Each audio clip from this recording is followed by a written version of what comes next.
Hello everyone. आज हम देखेंगे जब दो आर्टिकल को सेम कॉस्ट प्राइस पे सेम सेलिंग प्राइस पे बेचा जाता है। ठीक है, जैसे क्वेश्चन आप टाइप देख पा रहे होंगे, when when two articles are sold for the same price, मतलब सेलिंग प्राइस दोनों का सेम रहता है। यहाँ दो आर्टिकल रहते हैं और दोनों आर्टिकल का या दोनों चीज़ों का सेल प्राइस सेम रहता है। ठीक है, तो क्वेश्चन समझते हैं। Shopkeeper sells 2 TV sets from same price. He gain 20% on one set and another loses another 20% on another. ठीक है जी। अब देखिए, ये थोड़ा सा स्पेशल टाइप है। इसमें क्या करना होता है, जब भी आप याद रखिए कि दो आर्टिकल वाला क्वेश्चन है और दोनों में सेलिंग प्राइस सेम है, तो आप उसको 100 कंसिडर करके कर सकते हैं। ठीक है, मान लीजिए कि इनका जो प्राइस था वो 100 रुपये था दोनों का। ठीक है, अब एक को बेचा तो 20% का उसको क्या हुआ, गेन हुआ। तो 20% गेन मतलब 100 का 120%। ठीक है, इनिशियल प्राइस था 100 रुपये, तो 100 रुपये से 20% का गेन हुआ फर्स्ट आर्टिकल पे, मतलब फर्स्ट आर्टिकल पे हुआ तो पूरे पे ही होगा, तो ये आ गया 120 रुपीज़। अब एक दूसरे आर्टिकल पे 20% का लॉस हो गया, तो लॉस कर दीजिए इसको, 20% का मतलब 80%। ठीक है, 96। तो आप देखिए, पहले वो चीज़ कितने रुपए की थी, 100 रुपये की, अब कितने की हो गई, 96 की। ठीक है, 96 है, तो कितने का डिफरेंस हो गया, 4% का लॉस हो गया।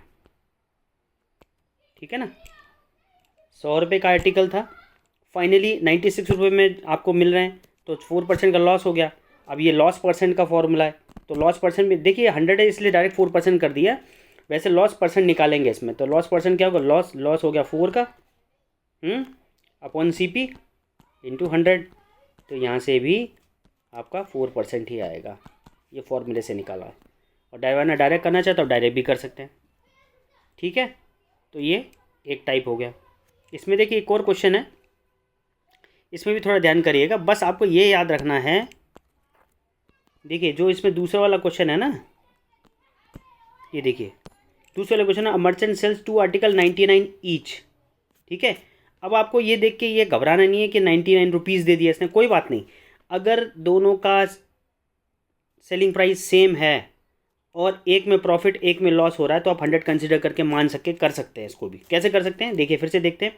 मान लीजिए दोनों चीज़ 100 रुपये में की थी कॉस्ट प्राइस, अब एक पे क्या हुआ, उसे लॉस हुआ 10% का, कर दो लॉस 90%।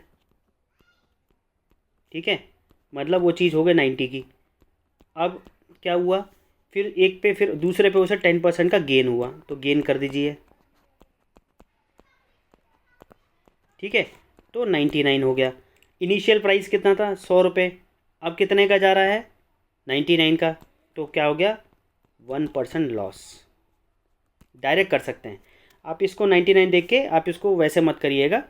ये थोड़ा सा स्पेशल टाइप है, इसमें आप याद रखिए जब दो आर्टिकल हों और दोनों का सेलिंग प्राइस सेम हो, तो आप इस तरीके से आप इसको कर सकते हैं। बहुत आसानी से आंसर निकलेगा, आराम से निकलेगा। ठीक है, थैंक यू।